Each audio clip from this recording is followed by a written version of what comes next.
A little girl disappears in the middle of a blinding snowstorm. The police search for hours. The tracks vanish. The town loses hope. But one man refuses to believe she's gone. A former Marine living alone in the woods. And the only partner he trusts, his German shepherd, Rex. What they find buried under the storm isn't just a trail. It's a secret someone was willing to kill to protect. A hidden cabin, a drug vial, erased footprints, and a truth darker than the blizzard itself. This is not just a rescue story. It's a story about courage when everyone else gives up, about loyalty stronger than fear, and about the quiet miracles that only show up when the world thinks it's too late.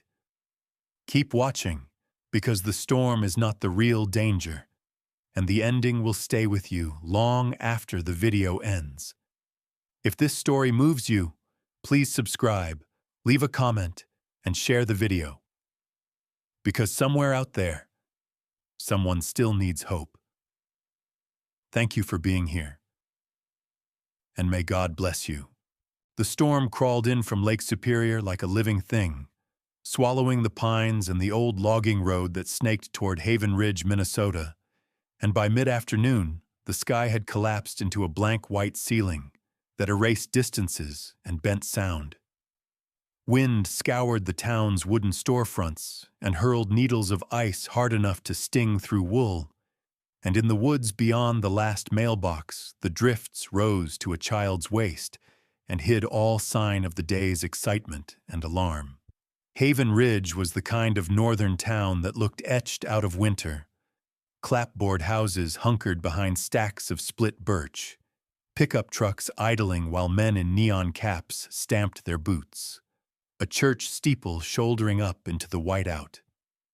Beneath it, people moved with the wary patience of those who understood that weather here could become your enemy before you noticed.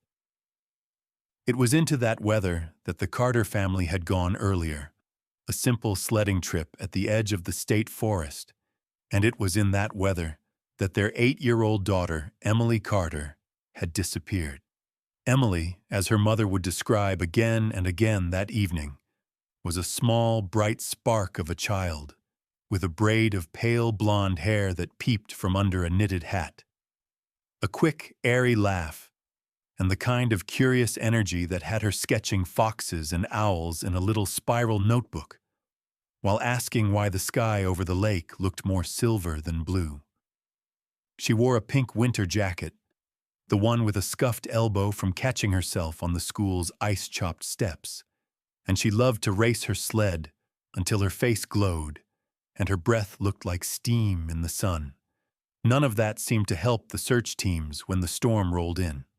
The first deputies arrived with snowmobiles and high-visibility vests, but within an hour the sleet softened to powder and then hardened to glass. The prints that had pointed toward the tree line collapsed into unhelpful hollows. The wind filled everything with sameness, casting the same drift into every gap and wedging ice into every crevice. By the time evening came, the Carter house smelled of coffee, wet nylon, and fear. Sarah Carter, Emily's mother, stood in the doorway, both palms braced on the frame as if the house itself might tilt and throw her. Sarah was 35, about 5'6", slim in that way stress carves a person. Long chestnut hair now hung in a damp, tangled rope down her back, and the soft oval of her face had been sharpened by a day of crying and windburn. Her skin had gone pale except for the raw red under her eyes where tears had chafed it. People in town said she had steel under the softness, the kind that appeared only when someone smaller needed defending. And tonight, that steel was the only thing keeping her upright. She moved from window to table to door, as if motion itself might pull her daughter back through the storm. Sheriff Tom Willis had stationed himself near the kitchen island. Around 50, heavy through the middle in a department-issue parka, he wore a gray horseshoe of hair under a damp brim and a mustache the color of week-old iron filings. His voice was slow and deliberate, the kind shaped by years of knowing that panic never outran weather. He had begun as a logger's son, later a deputy, now a sheriff who had seen storms swallow trails and never give them back. He repeated that new search teams were coming as soon as the county road reopens. But Sarah heard only that every minute mattered, and minutes were being lost. Then Sarah said a name, not sheriff, not sir, but Tom. What about Jack Turner? The room shifted. Jack Turner lived 1.5 miles off County 14, in a cabin that started as a hunting shack and grew, board by board, into a place big enough for a man and the silence he carried.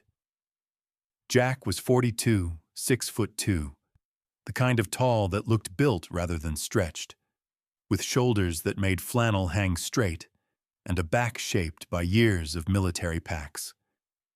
He wore his dark hair short, with the first threads of gray at the temples, and kept a light, close beard on a face worn into planes and edges by cold, time, and things he did not speak about. His eyes were a flint gray that always seemed to be measuring distances, eyes that could go soft when something earned his care, but more often stayed guarded, as if the world had already taken too much. Jack had been a Marine, and a failed rescue mission still visited him in the hours before dawn. Moving to the woods had been less escape than reducing the number of ways the world could ask him for something he could not give again. He was not talkative in town, but when he did promise to find someone or something, he did not stop until he did. The first sound in his cabin when the knock came was a low, alert woof from the dog by the stove. Rex, a 5-year-old German shepherd, 85 pounds of muscle and trained instinct, rose in one fluent motion. His coat was black and tan, always looking freshly brushed even after snowmelt. His ears stood forward, ready. Rex had been a military K9, trained in tracking, detection, and silent patience, and even stillness looked like a form of readiness on him. Then Jack's boots crossed the plank floor, and he opened the door to a blade of wind, and to Sarah's pleading eyes. Sheriff Willis stood behind her, coated in snow like a statue that had waited a century in the weather. Jack listened without interrupting. He asked questions in clipped, neutral tones, not to be cold, but because structure was steadier than sympathy to people about to break. Time last seen? Was she frightened or upset before she ran? What direction was the wind then? Sarah lifted a paper grocery bag and pulled out Emily's pink jacket, small, with a bent tooth on the zipper track and a smell of detergent and peppermint. Jack lowered the jacket to Rex. The dog inhaled once, long, again, shorter. Then his body focused, ears sharp, gaze toward the storm beyond the porch. He barked once, a single decisive sound. Ready? Understood? Let's go. And in that instant, Jack's hesitation, born from knowing winter takes what it wants, broke. Sheriff Willis reminded him that he couldn't run an independent civilian search team inside a law-controlled perimeter. Jack replied calmly that he didn't want independence. He wanted efficiency. He listed what he needed the way a surgeon lists instruments. A last known point that wouldn't drift.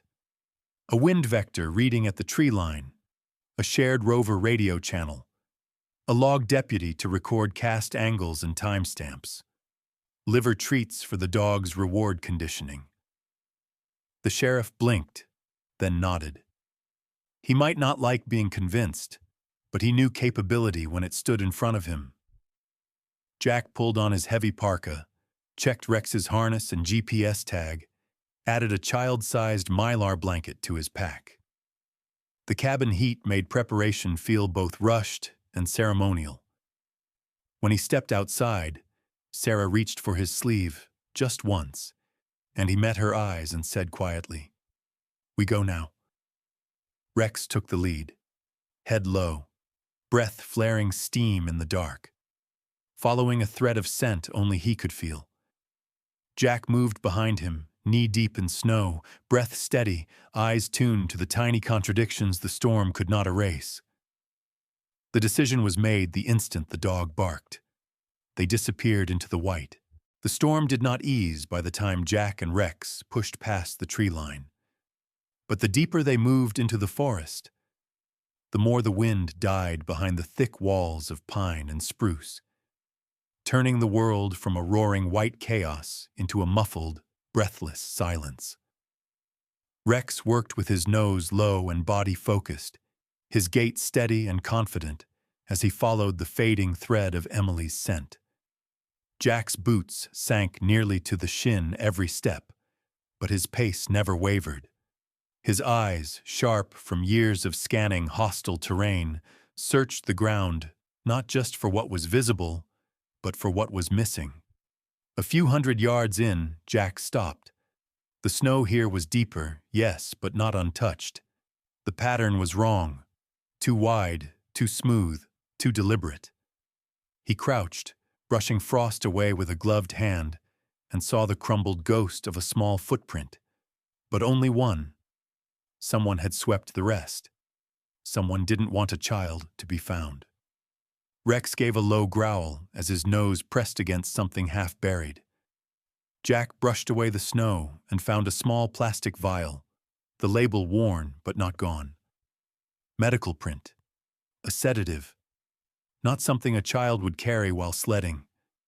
Not something a family would bring into the woods. Jack pocketed it without a word and whistled Rex forward.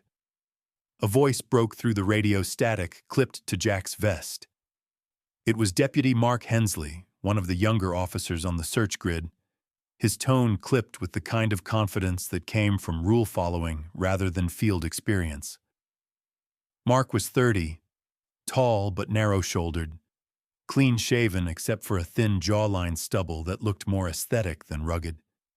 He had earnest eyes, but also the habit of speaking like manuals were more reliable than instinct. "Turner, status check," he said. "Grid teams are shifting. Sheriff wants you to stay within marked perimeter and report findings before acting." Jack didn't slow.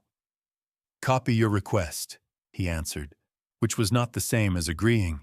He had met men like Mark before, good at paperwork, good at briefing rooms, but untested when the world stopped acting by the book. The forest didn't care about policies. Rex tugged harder on the line, pulling him toward a narrow incline, and Jack followed. The scent trail grew stronger. That meant Emily was still alive when she passed through here. But something else was here now. Rex's hackles rose, not in fear, but in alertness. A new set of tracks appeared. Deep, heavy, adult-sized boots heading out of the forest, not in. They cut cleanly through the snow, not drifted over like Emily's prints should have been after hours of storm. Whoever made these passed through recently, maybe within the last hour. Jack scanned the ground and found something else. Compressed snow in a U-shaped pattern. A sled? No. Wider. Wheels. Someone had dragged or rolled something heavy, and not along the same trail Emily's footprints had taken.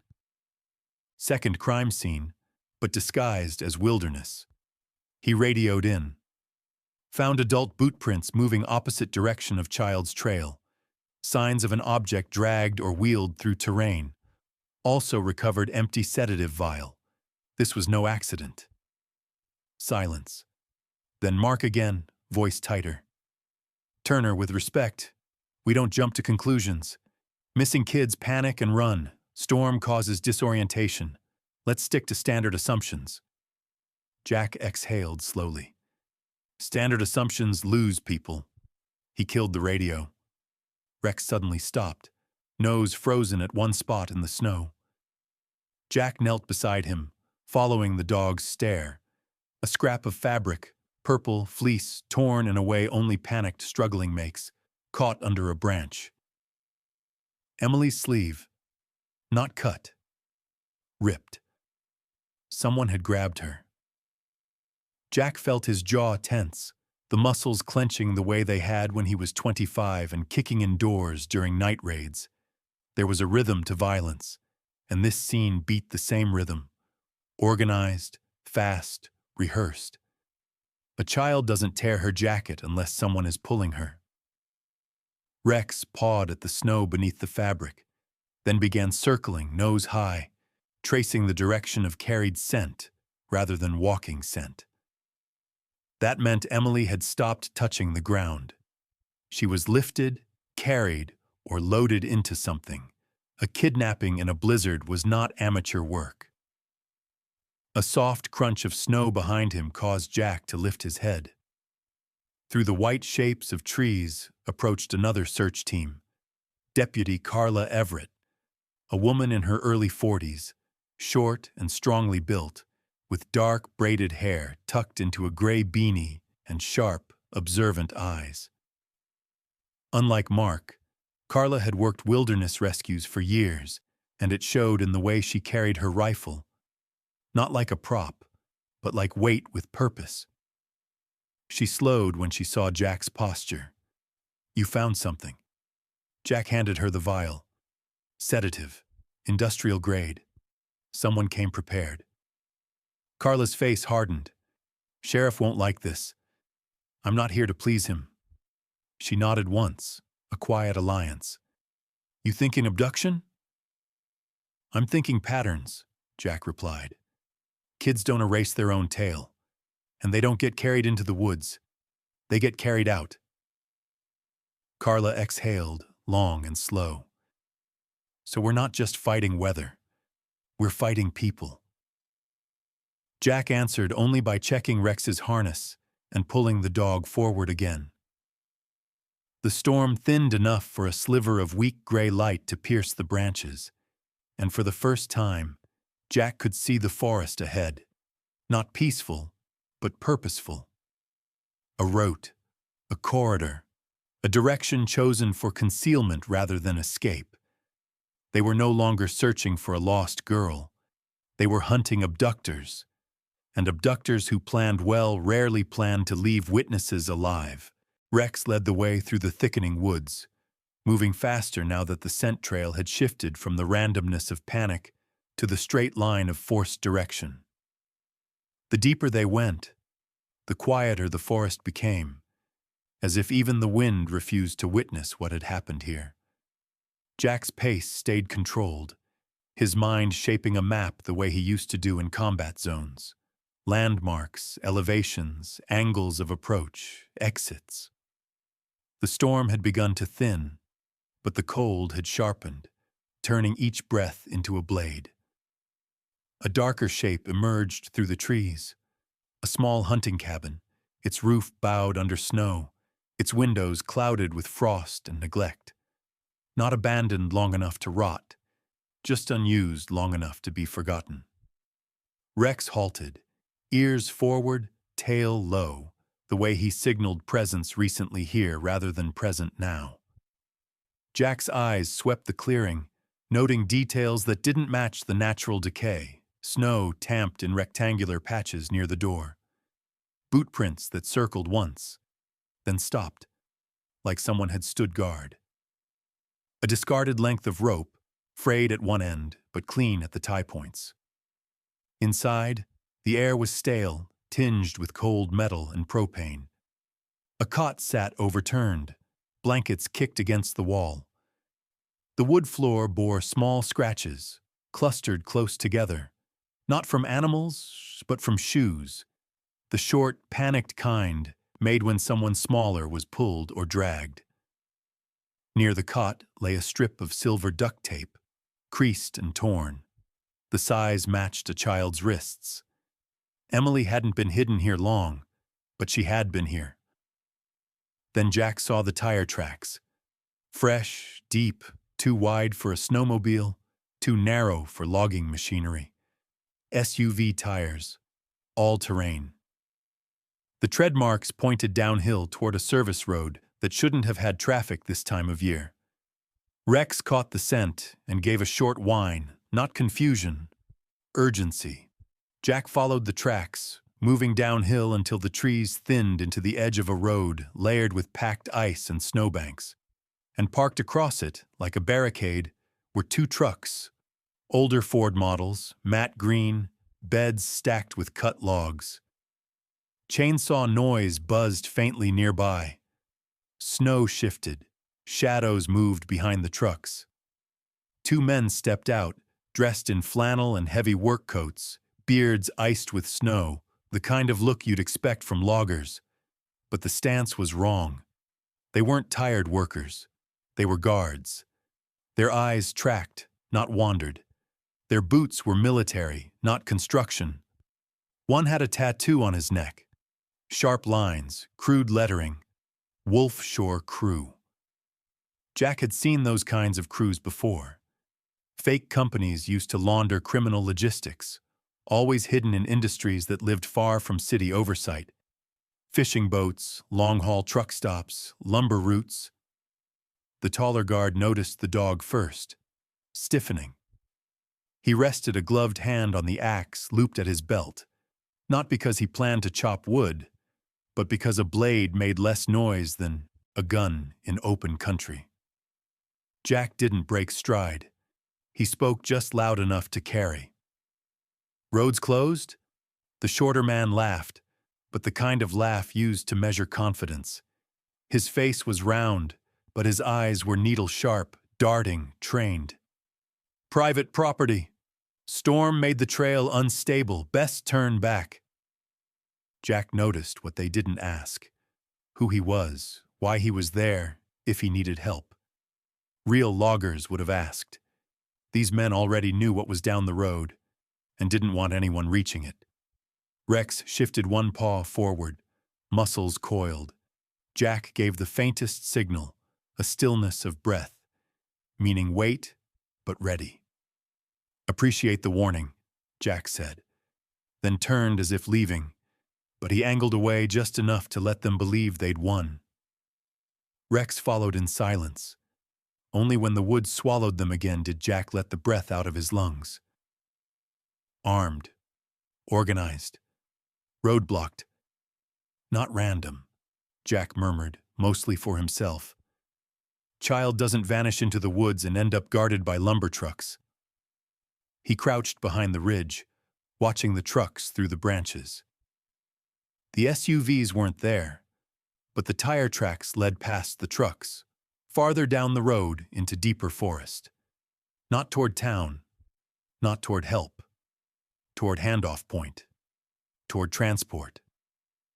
A child abduction wasn't being hidden by the storm, it was being covered by it. Jack keyed the radio. Be advised, hostile blockade on the southern service road. Trucks posing as logging crew, likely connected to kidnapping. This is organized trafficking, not a lost child. Deputy Mark's voice snapped back, irritation layered with fear.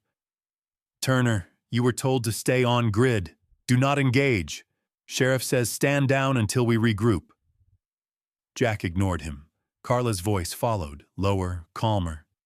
Jack, you're saying confirmed human interference? Not interference, Jack said. Operation. Rex pawed the ground, tail stiff, gaze fixed down the forbidden road. Jack understood the message. Emily was still moving, and the window to reach her was closing. Whatever was down that road, whatever group had taken her, they weren't planning to wait for daylight or police. This wasn't about rescue anymore. This was about intercepting a transfer before a little girl vanished into a system that swallowed children and never returned them. And Jack Turner had failed one mission in his life. He would not fail this one. Night fell fast in the forest. Not like a dimming of light, but like someone had pulled a dark sheet over the world. The blizzard returned with heavier force, the kind that erased sound and swallowed breath. But that was exactly what Jack needed. noise and blindness for everyone except the ones trained to work inside it.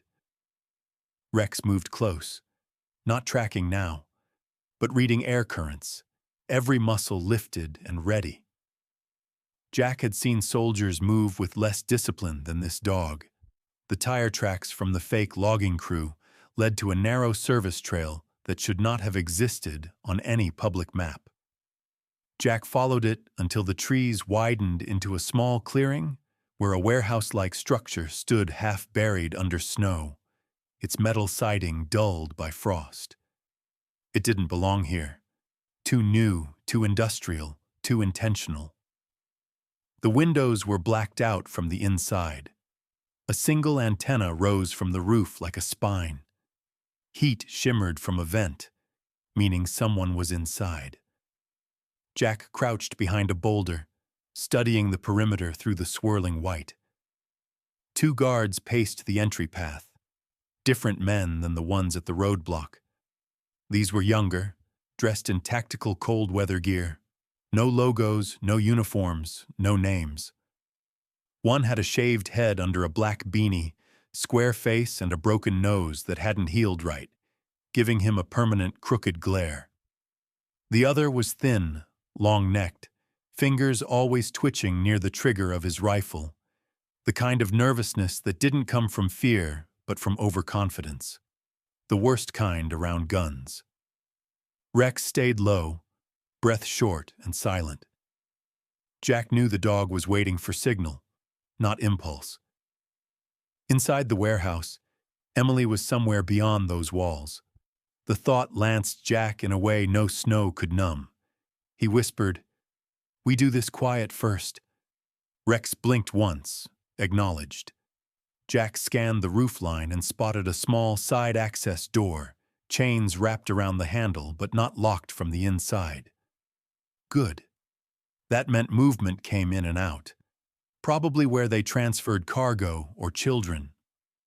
One problem: the guards were positioned to see anyone approach. The blizzard solved that for him. Jack slipped sideways through the trees until the wind drifted snow into a thick curtain. He and Rex moved in near-crawl posture, every step slow, not to avoid noise. Nothing could be heard in this storm, but to avoid shape detection. Veteran kidnappers didn't listen for intruders. They scanned for silhouettes. A sound broke from the warehouse, a muffled shout, the sharp clatter of something metal knocked over. Someone was angry inside. Someone not in control. Good. Disorganized enemies make mistakes. Jack reached the side entrance. He pulled bolt cutters from his pack, snapped the chain once, fast and controlled, letting the storm swallow the metallic clink. He eased the door open just enough for Rex to slip in first. Never enter a room before the trained dog. Jack followed, shutting the wind behind him. The inside was warmer, machinery humming. Rows of crates stacked along the wall, labeled with fake agricultural shipping codes. But one corner was different, insulated, closed off by a temporary partition. A faint crying sound leaked through the wood panels. Emily. Before Jack could move, a voice came from the catwalk above, deep, cold, with the authority of someone used to giving orders that harmed people. "Drop the weapon!" Jack didn't look up. He dove sideways, rolling behind a crate just as a silenced shot split the air. Rex leapt into action, not toward the shooter, but toward a different threat. Someone emerging from behind the crates with a stun rod, ready to flank. The man didn't even see the dog before he was on the ground, arm torn, weapon gone.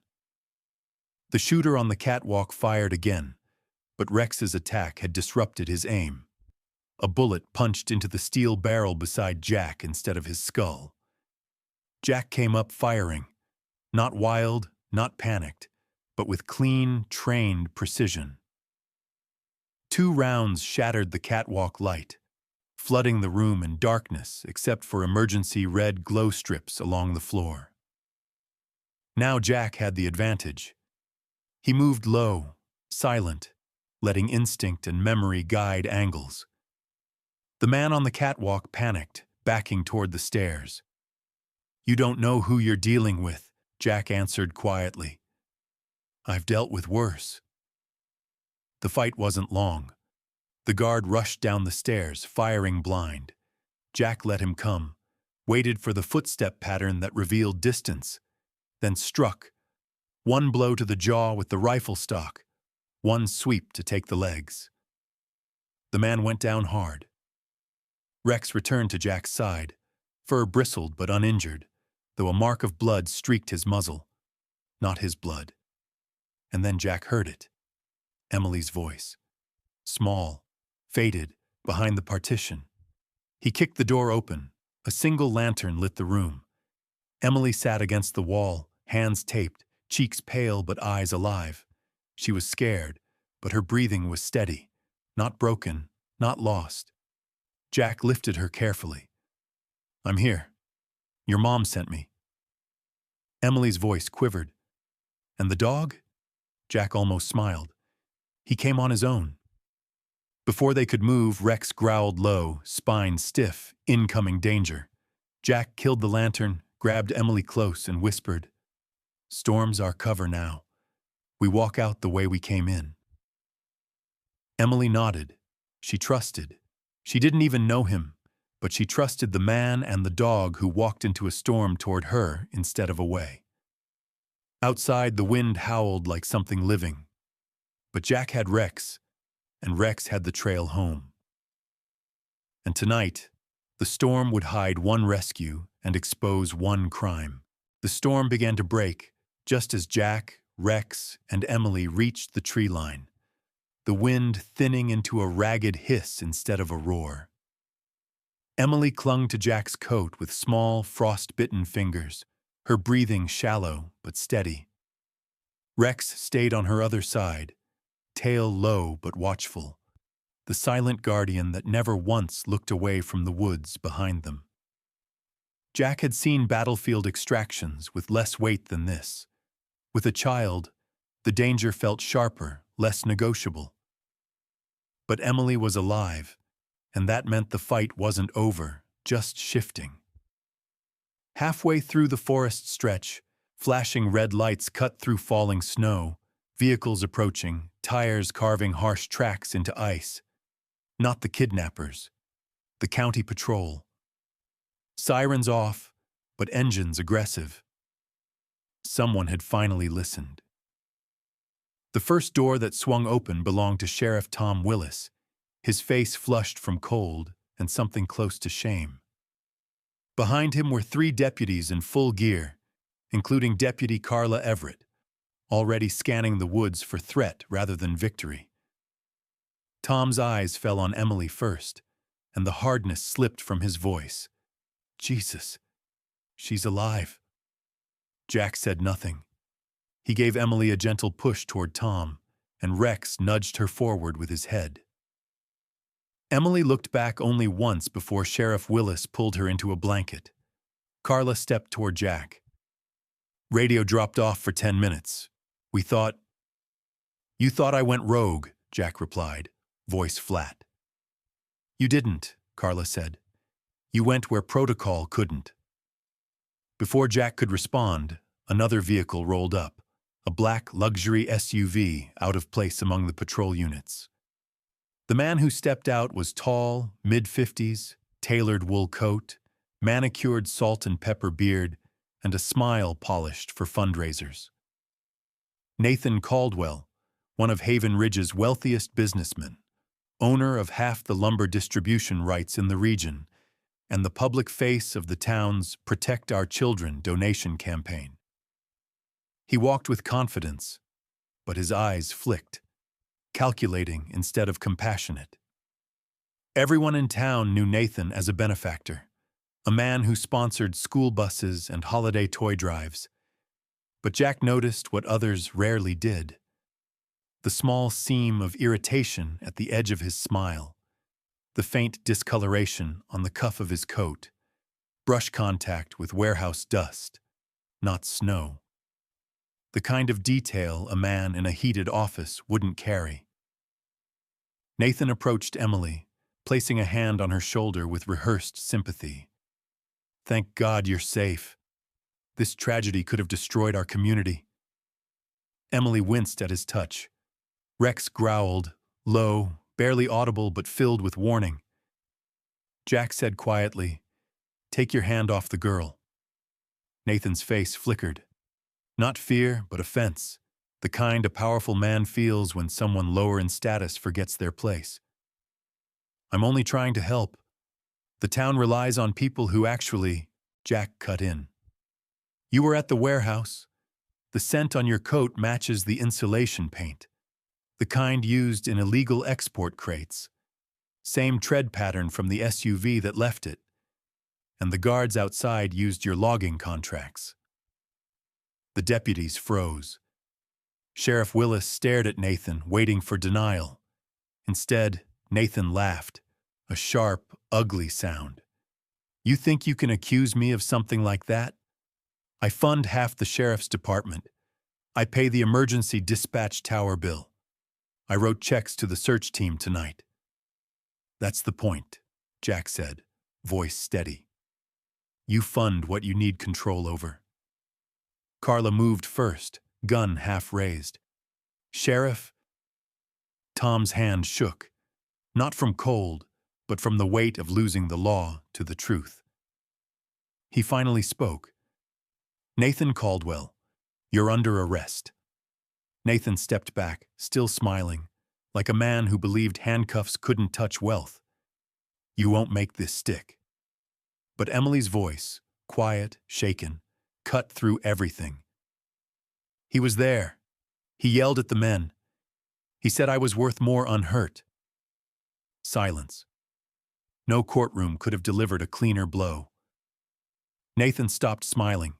The deputies restrained him. He didn't fight. He simply began calculating lawyers and angles, already planning how to rebuild power elsewhere. That was the problem with men like him. They thought consequences were for the poor. Hours later, the storm broke fully, revealing a pale dawn sky. Emily was taken to medical staff. Sarah arrived in tears and wrapped her daughter in a hug that refused to end. She turned to Jack with her face streaked in relief and gratitude. "You saved her," she whispered. Jack shook his head. "She survived. I just followed the trail." Rex rested his head against Sarah's leg, accepting her trembling hand on his fur. Sheriff Willis walked up slowly, hat in hand. The apology in his eyes was heavier than the words he spoke. "Jack, the department owes you more than thanks. I was wrong to doubt you." "You were doing your job," Jack replied. "Now do the rest. Expose every name tied to Caldwell."